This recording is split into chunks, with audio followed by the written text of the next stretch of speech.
अस्सलाम वालेकुम नाज़रीन।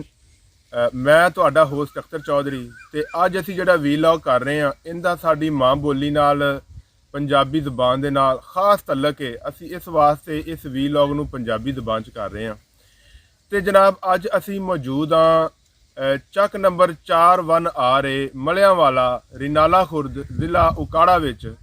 ਪੰਜਾਬ ਦਾ ਸ਼ਹਿਰ ਹੈ ਜ਼ਿਲ੍ਹਾ ਉਕਾੜਾ ਤੇ ਉਹਦੀ ਤਹਿਸੀਲ ਮਲਿਆਂਵਾਲਾ ਤੇ ਅਸੀਂ ਮੌਜੂਦ ਆ ਨਾਲ ਹੀ ਪਿੰਡ ਮੌਜੂਦ ਨਹਿਰ ਲੋਅਰ ਬਾਰੀ ਦਵਾਬ ਦੇ ਨਾਲ ਮੌਜੂਦ ਪਿੰਡ 41 ਆਰ ਦੇ ਵਿੱਚ।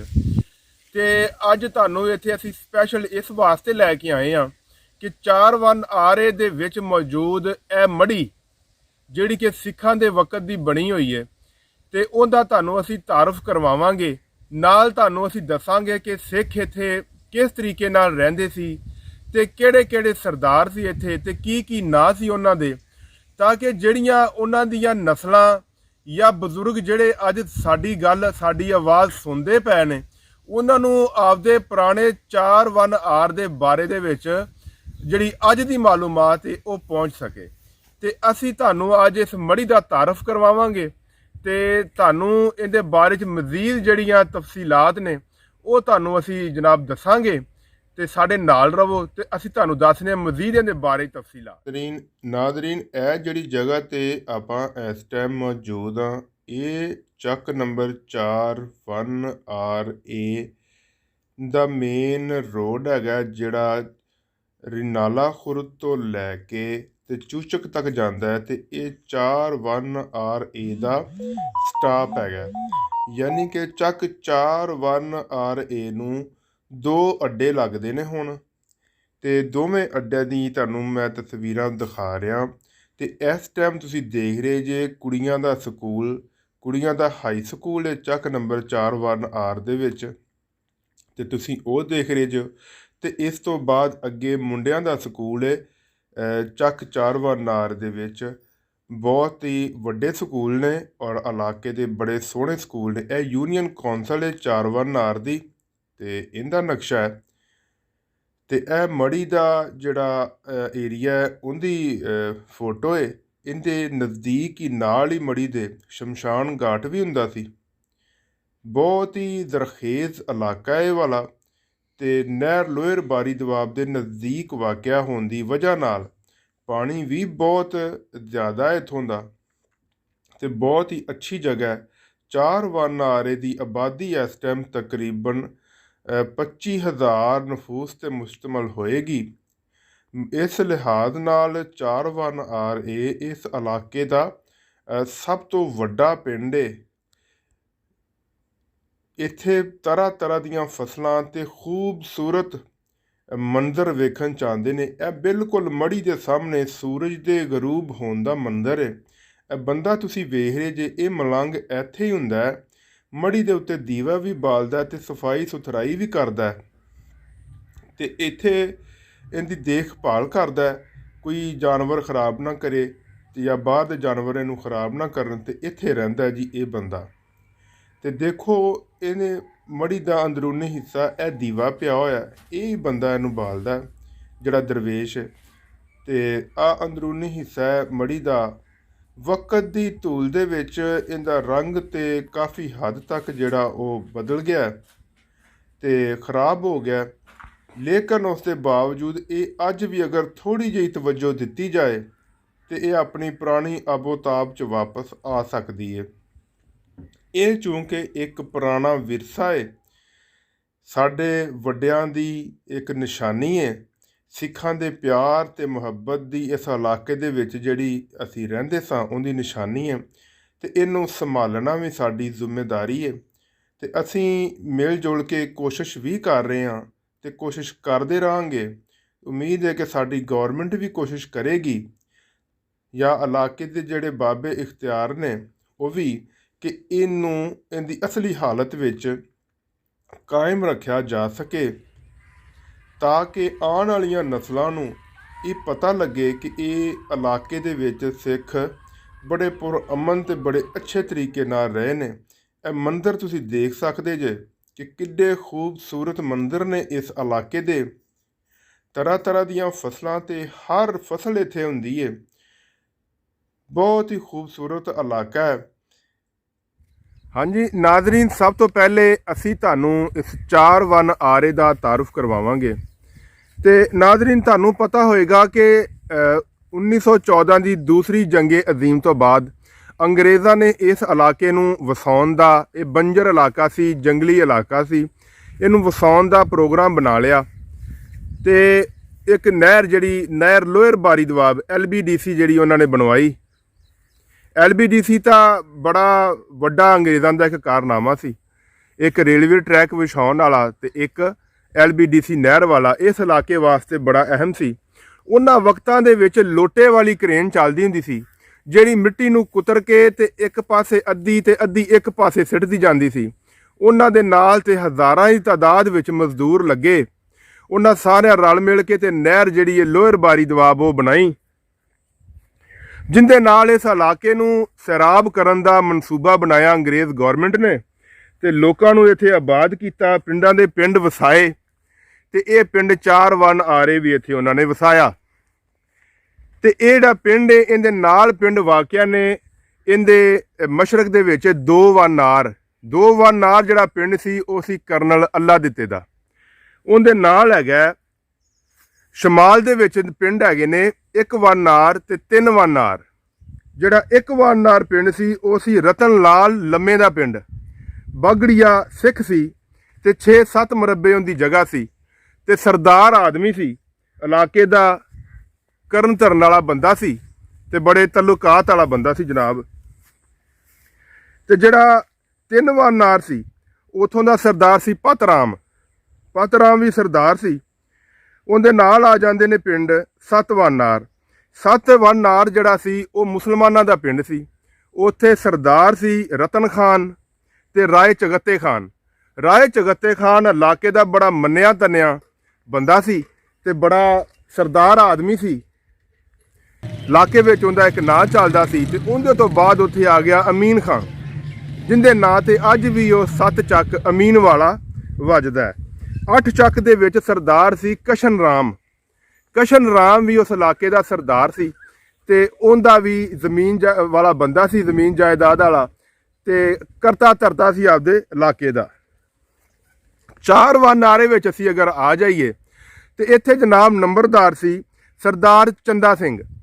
ਜਦੋਂ ਪਾਕਿਸਤਾਨ ਬਣਿਆ ਉਦੋਂ ਸਰਦਾਰ ਚੰਦਾ ਸਿੰਘ ਦੀ ਜਿਹੜੀ ਉਮਰ ਹੈ ਉਹ ਕੋਈ 75-80 ਸਾਲ ਹੋਏਗੀ। ਸਾਡੇ ਬਜ਼ੁਰਗ ਦੱਸਦੇ ਨੇ ਕਿ ਬੜਾ ਜ਼ਈਫ ਤੇ ਬੜਾ ਅੱਛਾ ਆਦਮੀ ਸੀ, ਕਪਤਾਨ ਸੀ, ਅੰਗਰੇਜ਼ ਫੌਜ ਦੇ ਵਿੱਚ ਕਪਤਾਨ ਸੀ। ਤੇ ਬਜ਼ੁਰਗ ਦੱਸਦੇ ਨੇ ਕਿ ਗੂਠਾ ਛਾਪ ਸੀ, ਉਹਨਾਂ ਵਕਤਾਂ ਦੇ ਵਿੱਚ ਅਨਪੜ੍ਹ ਬੰਦੇ ਵੀ ਫੌਜ ਦੇ ਵਿੱਚ ਕਪਤਾਨ ਬਣ ਜਾਂਦੇ ਸੀ। ਉਹਦਾ ਜਿਹੜਾ ਪੁੱਤਰ ਸੀ ਹਰਬੰਤ ਸਿੰਘ, ਉਹ ਵੀ ਫੌਜ ਦੇ ਵਿੱਚ ਕਪਤਾਨ ਸੀ। ਤੇ ਵੱਡੇ ਦੱਸਦੇ ਨੇ ਕਿ ਜਿਹੜਾ ਹਰਬੰਤ ਸਿੰਘ ਦਾ ਪੁੱਤਰ ਸੀ ਉਹ ਵੀ ਫੌਜ ਦੇ ਵਿੱਚ ਕਪਤਾਨ ਹੀ ਸੀ। ਤੇ ਲੇਕਿਨ ਉਹਦਾ ਨਾਂ ਸਾਨੂੰ ਅੱਜ ਦੀ ਤਾਰੀਖ ਵਿੱਚ ਨਹੀਂ ਪਤਾ। ਅਗਰ ਕਿਸੇ ਬੇਲੀ ਨੂੰ, ਕਿਸੇ ਭਰਾ ਨੂੰ ਹਿੰਦੁਸਤਾਨ ਦੇ ਵਿੱਚੋਂ ਪਤਾ ਹੋਵੇ ਉਹ ਸਾਨੂੰ ਮਜ਼ੀਦ ਦੱਸ ਸਕਦਾ ਹੈ, ਤਾਂ ਕਿ ਅਸੀਂ ਅਗਰ ਅੱਗੇ ਕੋਈ ਵੀਡੀਓ ਬਣਾਈਏ ਤਾਰੀਖੀ ਤੇ ਅਸੀਂ ਉਹਨਾਂ ਦਾ ਨਾਮ ਮੈਂਸ਼ਨ ਕਰ ਸਕੀਏ। ਤੁਸੀਂ ਮੜੀ ਦੇ ਆਸੇ-ਪਾਸੇ ਦਾ ਮੰਦਿਰ ਵੇਖ ਸਕਦੇ ਹੋ। ਐਡੀ ਖੂਬਸੂਰਤ ਜਗ੍ਹਾ ਹੈ ਕਿ ਇੱਥੇ ਕਿਸੇ ਸ਼ੈ ਦੀ ਕਿੱਲਤ ਨਹੀਂ ਹੈਗੀ। ਸੋਨਾ ਉਗਲਦੀ ਜ਼ਮੀਨ ਹੈ ਤੇ ਹਰ ਚੀਜ਼ ਦੀ ਪੈਦਾਵਾਰ ਬਹੁਤ ਸੋਹਣੀ ਹੈ। ਅੱਲਾ ਸੋਹਣੇ ਨੇ ਇਸ ਇਲਾਕੇ ਨੂੰ ਭਾਗ ਲਾਏ ਹੋਏ ਨੇ। ਨਹਿਰ ਦਾ ਪਾਣੀ ਬਹੁਤ ਸੋਹਣਾ ਤੇ ਥੱਲੇ ਦਾ ਪਾਣੀ ਮਿੱਠਾ ਤੇ ਕਿਆ ਖੂਬਸੂਰਤ ਇਲਾਕਾ ਹੈ।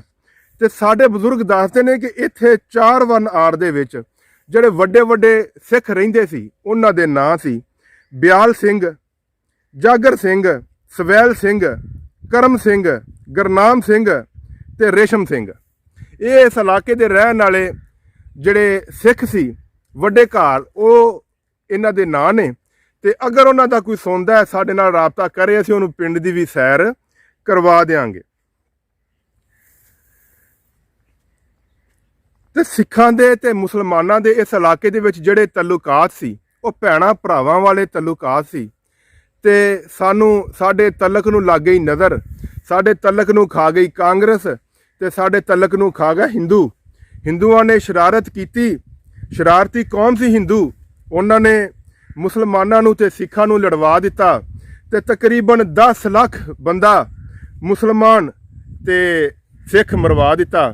ਤਕਸੀਮ ਦੇ ਵਕਤ, ਤੇ ਜਿੰਦਾ ਜਿਹੜੇ ਭਰਾ ਰਹਿਣ ਵਾਲੇ ਸੀ, ਇਕੱਠੇ ਰਹਿੰਦੇ ਸੀ, ਭੈਣਾਂ ਭਰਾਵਾਂ ਤਰ੍ਹਾਂ ਰਹਿੰਦੇ ਸੀ, ਉਹ ਇੱਕ ਦੂਜੇ ਦੇ ਖੂਨ ਦੇ ਪਿਆਸੇ ਹੋ ਗਏ।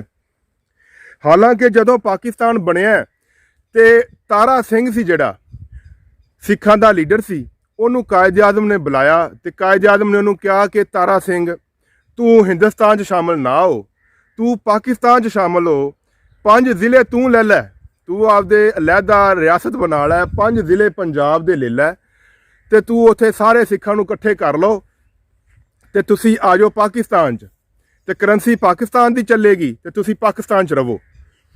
ਲੇਕਿਨ ਤਾਰਾ ਸਿੰਘ ਨੇ ਇਨਕਾਰ ਕਰਤਾ ਤੇ ਅੱਜ ਵੀ ਜਿਹੜੇ ਵੱਡੇ ਸਿੱਖ ਨੇ, ਜਿਹੜੇ ਲੀਡਰ ਨੇ, ਮੰਨਦੇ ਨੇ, ਸਿੱਖ ਬਰਾਦਰੀ ਇਸ ਗੱਲ ਨੂੰ ਤਸਲੀਮ ਕਰਦੀ ਹੈ ਕਿ ਤਾਰਾ ਸਿੰਘ ਨੇ ਬੜੀ ਵੱਡੀ ਗਲਤੀ ਸੀ ਕਿ ਉਹਨੇ ਕਾਇਦ ਆਜ਼ਮ ਦੀ ਗੱਲ ਨਹੀਂ ਮੰਨੀ। ਕਾਇਦ ਆਜ਼ਮ ਨੇ ਉਹਨੂੰ ਕਿਹਾ ਸੀ ਕਿ ਤੁਸੀਂ ਹਿੰਦੂਆਂ ਨੂੰ ਮਹਿਕੂਮ ਵੇਖਿਆ ਕਿ ਉਹ ਅੱਛੀ ਰਿਆਇਆ ਤੇ ਅੱਛੀ ਹੈ ਆ, ਲੇਕਿਨ ਉਹ ਅੱਛੇ ਹੁਕਮਰਾਨ ਨਹੀਂ ਬਣ ਸਕਦੇ।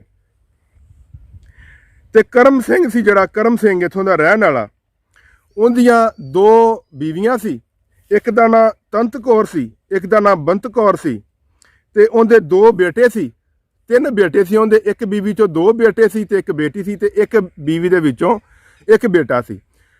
2 ਬੱਚੇ ਸੀ ਉਹਦੇ, ਇੱਕ ਦਾ ਨਾਂ ਸੀ ਬਜਨ ਸਿੰਘ, ਦੂਜੇ ਦਾ ਨਾਂ ਹਰਬੰਤ ਸਿੰਘ ਤੇ ਉਹਦੀ ਜਿਹੜੀ ਬੇਟੀ ਸੀ ਉਹਦਾ ਨਾਂ ਸੀ ਪ੍ਰੀਤਮ ਕੌਰ, ਇਹ ਉਹਦੀ ਧੀ ਸੀ। ਜਦੋਂ ਕਰਮ ਸਿੰਘ ਇੱਥੋਂ ਚਲਾ ਗਿਆ ਹਿੰਦੁਸਤਾਨ ਤੇ ਉੱਥੇ ਜਾ ਕੇ ਵੀ ਕਰਮ ਸਿੰਘ ਦੀ ਜਿਹੜੀ ਔਲਾਦ ਸੀ ਉਹ ਬੜੀ ਦੇਰ ਤੱਕ ਇੱਥੇ ਸਾਡੇ ਬਜ਼ੁਰਗਾਂ ਨੂੰ ਖਤ ਲਿਖਦੇ ਰਹੇ ਤੇ ਬੜੀ ਦੇਰ ਇੱਕ ਦੂਸਰੇ ਦੇ ਨਾਲ ਰਾਬਤੇ 'ਚ ਰਹੇ। ਲੇਕਿਨ ਆਸਤਾ ਵਕਤ ਦੀ ਧੂਲ ਚੜ੍ਹਦੀ ਗਈ ਤੇ ਇੱਕ ਦੂਜੇ ਨਾਲੋਂ ਕੱਟ ਗਏ। ਲਾਜ਼ਮੀ ਗੱਲ ਹੈ ਕਿ ਉਹ ਇੱਕ ਅਲੱਗਾ ਮੁਲਕ 'ਚ ਰਹਿੰਦੇ ਸੀ ਤੇ ਅਸੀਂ ਇੱਕ ਅਲੱਗਾ ਮੁਲਕ 'ਚ ਰਹਿੰਦੇ ਹਾਂ ਤੇ ਦੋਵਾਂ ਮੁਲਕਾਂ ਦੀਆਂ ਸਿਆਸਤਾਂ, ਦੋਵਾਂ ਮੁਲਕਾਂ ਦੀਆਂ ਹਕੂਮਤਾਂ ਇੱਕ ਦੂਜੇ ਦੀ ਆਵਾਮ ਦੀਆਂ ਦੁਸ਼ਮਣ ਹੋ ਗਈਆਂ, ਜਿੰਦੀ ਵਜ੍ਹਾ ਨਾਲ ਅੱਜ ਇੱਥੋਂ ਤੱਕ ਗੱਲ ਆ ਗਈ ਹੈ ਕਿ ਸਾਡੇ ਦੌਰ ਵਿੱਚ 3 ਜੰਗਾਂ ਵੀ ਹੋ ਚੁੱਕੀਆਂ ਨੇ, ਜਦ ਕਿ ਜੰਗ ਦੀ ਇਬਤਦਾ ਹਮੇਸ਼ਾ ਸ਼ਰਪਸੰਦ ਲੋਕਾਂ ਨੇ ਕੀਤੀ ਹੈ ਤੇ ਜਿਹੜੇ ਇੱਥੇ ਸਿੱਖ ਰਹਿੰਦੇ ਸੀ ਉਹ ਸਾਰੇ ਚਲੇ ਗਏ, ਕੋਈ ਜਲੰਧਰ ਚਲੇ ਗਏ। ਬਜ਼ੁਰਗ ਦੱਸਦੇ ਨੇ ਕਿ ਉਹ ਜਲੰਧਰ ਚਲੇ ਗਏ ਤੇ ਜਲੰਧਰ ਦਾ ਇਲਾਕਾ ਪਾਲੜੀ, ਉੱਥੇ ਚਲੇ ਗਏ ਉਹ। ਤੇ ਇੱਥੋਂ ਜਿਸ ਵਕਤ ਸਿੱਖ ਜਾ ਰਹੇ ਸੀ ਤੇ ਬੜਾ ਵੱਡਾ ਕਾਫਲਾ ਸੀ, ਐਡਾ ਵੱਡਾ ਕਾਫਲਾ ਸੀ ਕਿ 4 ਚੱਕ ਦੇ ਨਾਲ ਪਿੰਡ ਵਾਕਿਆ ਪੰਜਵਾਨਾਰ ਤੇ ਪੰਜਵਾਨਾਰ ਤੋਂ ਲੈ ਕੇ ਦਪਾਲਪੁਰ ਤੱਕ ਲੰਮਾ ਕਾਫਲਾ ਸੀ ਕਿ ਇੱਕ ਗੱਡਾ ਦਪਾਲਪੁਰ ਸੀ ਤੇ ਆਖਰੀ ਗੱਡਾ 5 ਚੱਕ ਸੀ। ਥਾਣੇਦਾਰ ਆਗਾ ਸੀ, ਆਗਾ ਥਾਣੇਦਾਰ, ਉਹਨੇ ਇੱਥੋਂ ਬਾਹਿਫਾਜ਼ਤ ਸਿੱਖਾਂ ਨੂੰ ਹਿੰਦੁਸਤਾਨ ਪਹੁੰਚਾਇਆ ਤੇ ਸਿੱਖ ਇੱਥੋਂ ਚਲੇ ਗਏ। ਜਾਂਦਿਆਂ ਜਾਂਦਿਆਂ ਲੜਾਈ ਝਗੜੇ ਵੀ ਹੋਏ, ਜੋ ਵੀ ਹੋਇਆ, ਬੜਾ ਨੁਕਸਾਨ ਹੋਇਆ ਭੈਣਾਂ ਭਰਾਵਾਂ ਦਾ ਆਪਸ ਦੇ ਵਿੱਚ, ਬੜੇ ਰੌਲੇ ਬਣੇ। ਤੇ ਇਹ 4 ਚੱਕ ਦੀ ਤਰੀਕ ਸੀ ਜਿਹੜੀ ਅਸੀਂ ਤੁਹਾਨੂੰ ਦੱਸੀ ਅੱਜ। ਤੇ ਉਮੀਦ ਬੜੀ ਹੈ ਕਿ ਤੁਹਾਨੂੰ ਸਾਡੀ ਇਹ ਵੀਡੀਓ ਪਸੰਦ ਆਏਗੀ ਤੇ ਤੁਹਾਨੂੰ ਇੱਕ ਹੋਰ ਚੀਜ਼ ਵੀ ਮੈਂ ਵਿਖਾਵਾਂਗਾ। ਇੱਥੇ ਨਜ਼ਦੀਕ ਹੀ ਢਾਰੀਆਂ ਸੀ, ਸਿੱਖਾਂ ਦੀਆਂ ਢਾਰੀਆਂ ਵੀ ਸੀ ਜਿੱਥੇ ਉਹਨਾਂ ਮਾਲ ਡੰਗਰ ਬੰਨ੍ਹਦੇ ਸੀ, ਰਾਤ ਨੂੰ ਰਹਿੰਦੇ ਸੀ ਉੱਥੇ ਤੇ ਸਾਰਾ ਦਿਨ ਯਾਰ ਦੋਸਤ ਇਕੱਠੇ ਹੋ ਕੇ ਉੱਥੇ ਗੱਪਸ਼ਪ ਲਾਉਂਦੇ ਸੀ, ਹੁੱਕੇ ਪੀਂਦੇ ਸੀ ਤੇ ਉਹ ਵੀ ਤੁਹਾਨੂੰ ਮੈਂ ਦਿਖਾਵਾਂਗਾ। ਇਹ ਜਿਹੜੀ ਮੜੀ ਹੈ, ਇਹ ਮੜੀ ਦੇ ਨਾਲ ਇੱਕ ਸ਼ਮਸ਼ਾਨ ਘਾਟ ਵੀ ਸੀ ਜਿੱਥੇ ਸਿੱਖ ਆਪਦੇ ਮੁਰਦਿਆਂ ਨੂੰ ਸਾੜਦੇ ਹੁੰਦੇ ਸੀ ਤੇ ਬੜੀ ਇਹਨਾਂ ਦੀ ਇਹ ਅੱਛੀ ਖੂਬਸੂਰਤ ਜਗ੍ਹਾ ਸੀ। ਲੇਕਿਨ ਵਕਤ ਦੇ ਅੰਧੇਰਿਆਂ ਦੇ ਵਿੱਚ, ਵਕਤ ਦੇ ਜਿਹੜੇ ਨਸ਼ੇਬੋ ਫਰਾਦ ਨੇ ਉਹਦੇ ਵਿੱਚ ਇਹਦਾ ਰੰਗ ਕਾਫੀ ਖਰਾਬ ਹੋ ਗਿਆ। ਲੇਕਿਨ ਇਸ ਦੇ ਬਾਵਜੂਦ ਇਹ ਮੜੀ ਦੇ ਉੱਤੇ ਪਲਸਤਰ ਨਹੀਂ ਸੀ ਹੋਇਆ। ਇਲਾਕੇ ਦੇ ਲੋਕਾਂ ਨੇ ਆਪਣੀ ਮਦਦ ਆਪ ਦੇ ਤਹਿਤ ਇਹਦੇ ਉੱਤੇ ਪਲਸਤਰ, ਇਹਦੀ ਥੋੜੀ ਬਹੁਤੀ ਜਿਹੜੀ ਤਮੀਰ ਸੀ, ਜਿਹੜੀ ਇਹਦੀ ਮੁਰੰਮਤ ਹੋਣ ਵਾਲੀ ਸੀ, ਉਹ ਲੋਕ ਕਰਦੇ ਰਹਿੰਦੇ ਨੇ।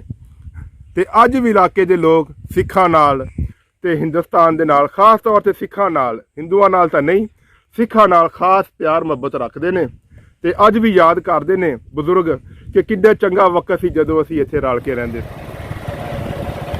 ਇਹ ਜਿਹੜੀ ਜਗ੍ਹਾ ਹੈ ਨਾਜ਼ਰੀਨ, ਤੁਸੀਂ ਦੇਖ ਸਕਦੇ ਜੇ ਕਿ ਮੱਝਾਂ ਬੰਨੀਆਂ ਹੋਈਆਂ ਨੇ, ਜ਼ਿਮੀਂਦਾਰਾਂ ਨੇ ਇੱਥੇ ਆਪਣੀਆਂ ਰੇਹੜੀਆਂ ਖੜੀਆਂ ਕੀਤੀਆਂ ਨੇ, ਜਾਨਵਰ ਵੀ ਇੱਥੇ ਬੰਨ੍ਹਦੇ ਨੇ ਤੇ ਇੱਥੇ ਇੱਕ ਪਾਸੇ ਉਹਨਾਂ ਟੋਕਾ ਵੀ ਲਾਇਆ ਹੋਇਆ। ਇਹ ਹੀ ਸ਼ਾਇਦ ਜਗ੍ਹਾ ਮੈਂ ਤੁਹਾਨੂੰ ਵਿਖਾਣੀ ਸੀ ਕਿ ਇਸ ਜਗ੍ਹਾ ਨੂੰ ਢਾਰੀਆਂ ਕਹਿੰਦੇ ਸੀ। ਇੱਥੇ ਸਿੱਖਾਂ ਦੀਆਂ ਢਾਰੀਆਂ ਸੀ ਇੱਥੇ ਸਾਰੇ ਯਾਰ ਦੋਸਤ ਬਹਿੰਦੇ ਸੀ, ਬਹਿ ਕੇ ਸਾਰਾ ਦਿਨ ਹੁੱਕਾ ਪੀਂਦੇ ਸੀ ਤੇ ਗੱਪਾਂ ਮਾਰਦੇ ਸੀ। ਤੇ ਕਿੱਡੇ ਸੋਹਣੇ ਵਕਤ ਨੇ। ਇੱਕ ਸਿੱਖ ਦੀ ਢਾਰੀ ਜਿਹੜੀ ਏ ਉਹ ਇਸ ਜਗ੍ਹਾ ਵਾਕਿਆ ਜਿੱਥੇ ਆ ਭਾਈ ਮੋਟਰਸਾਈਕਲ ਲੈ ਕੇ ਖੜਾ, ਤੇ ਇੱਕ ਸਿੱਖ ਦੀ ਢਾਰੀ ਜਿਹੜੀ ਏ ਇਹਦੇ ਬਿਲਕੁਲ ਆ ਸਾਈਡ ਮੈਂ ਤੁਹਾਨੂੰ ਵਿਖਾ ਰਿਹਾ, ਇਹ ਜਾ ਰਹੀ ਮੁਖਾਲਫ ਸਾਈਡ ਤੇ। ਉਹ ਸਾਹਮਣੇ ਇੱਕ ਅੰਬ ਦਾ ਬੂਟਾ ਖੜਾ, ਇੱਕ ਢਾਰੀ ਉੱਥੇ ਸੀ ਤੇ ਬਹੁਤ ਹੀ ਅੰਬਾਂ ਦਾ ਬਾਗ ਸੀ ਇੱਥੇ, ਤੇ ਉੱਥੇ ਜਨਾਬ ਇੱਕ ਸਿੱਖ ਦੀ ਢਾਰੀ ਸੀ ਤੇ ਬਹੁਤ ਹੀ ਖੂਬਸੂਰਤ ਇਲਾਕਾ ਹੈ। ਉਹ ਸਾਹਮਣੇ ਨਜ਼ਰ ਪਿਆ ਆਉਂਦਾ ਜੇ ਚੱਕ 4-1-RA। ਹਾਂਜੀ, ਇਹ ਵਾਲੀ ਜਿਹੜੀ ਜਗ੍ਹਾ ਹੈ ਇਹ 4-1-RA ਦਾ ਚੌਕ ਹੈਗਾ। ਇਹ ਬੜਾ ਵੱਡਾ ਚੌਕ ਹੁੰਦਾ ਸੀ ਤਕਰੀਬਨ 6 ਕਨਾਲ ਦੇ ਵਿੱਚ। ਤੇ ਇਹ ਵਾਲੀ ਜਿਹੜੀ ਜਗ੍ਹਾ ਹੈ ਸਾਹਮਣੇ, ਇਹ ਸਰਦਾਰਾਂ ਦੀਆਂ ਡੋਗਰਾਂ ਦੀਆਂ ਦੁਕਾਨਾਂ ਨੇ। ਇਸ ਜਗ੍ਹਾ ਦੇ ਬਿਲਕੁਲ ਪਿੱਛੇ, ਦੁਕਾਨਾਂ ਦੇ ਪਿੱਛੇ ਗੁਰਦੁਆਰਾ ਹੁੰਦਾ ਸੀ, ਬੜਾ ਵੱਡਾ ਗੁਰਦੁਆਰਾ ਹੁੰਦਾ ਸੀ ਇੱਥੇ, ਤੇ ਜੰਝ ਘਰ ਵੀ ਨਾਲ ਹੁੰਦਾ ਸੀ। ਤੇ ਹੁਣ ਤੇ ਖੈਰ ਤੁਹਾਨੂੰ ਸਿਰਫ ਜਗ੍ਹਾ ਹੀ ਦਿਖਾ ਸਕਨੇ ਆ, ਉਹਨਾਂ ਦੀ ਕੋਈ ਬਾਕੀਆਤ ਇੱਥੇ ਮੌਜੂਦ ਅੱਜ ਤੇ 4-1-RA ਦੀ ਤੁਸੀਂ ਇੱਕ ਫੋਟੋ ਵੇਖ ਸਕਦੇ ਜੇ, ਜਿਹੜੀ ਕਿ ਇੱਕ ਉੱਚੀ ਜਗ੍ਹਾ ਤੋਂ ਖਲੋ ਕੇ ਅਸੀਂ ਲਈ ਹੈ। ਤੇ ਕਿੱਡਾ ਬਹੁਤ ਖੂਬਸੂਰਤ ਪਿੰਡ ਹੈ, ਬਹੁਤ ਹੀ ਸੋਹਣਾ ਪਿੰਡ ਹੈ। ਤੇ ਤਕਰੀਬਨ 25,000 ਲੋਕਾਂ ਦੇ ਰਹਿਣ ਦੀ ਜਗ੍ਹਾ ਹੈ। ਤੇ ਇਲਾਕੇ ਦਾ ਬਹੁਤ ਹੀ ਵੱਡਾ ਤੇ ਸੋਹਣਾ ਤੇ ਮੰਨਿਆ ਤੰਨਿਆ ਪਿੰਡ ਹੈ ਚੱਕ 4-1-RA। ਉਮੀਦ ਹੈ ਤੁਹਾਨੂੰ ਵੀਡੀਓ ਪਸੰਦ ਆਈ ਹੋਏਗੀ। ਤੁਹਾਡਾ ਬਹੁਤ ਬਹੁਤ ਸ਼ੁਕਰੀਆ। ਖੁਸ਼ ਰਹੋ, ਆਬਾਦ ਰਹੋ। ਜਜ਼ਾਕ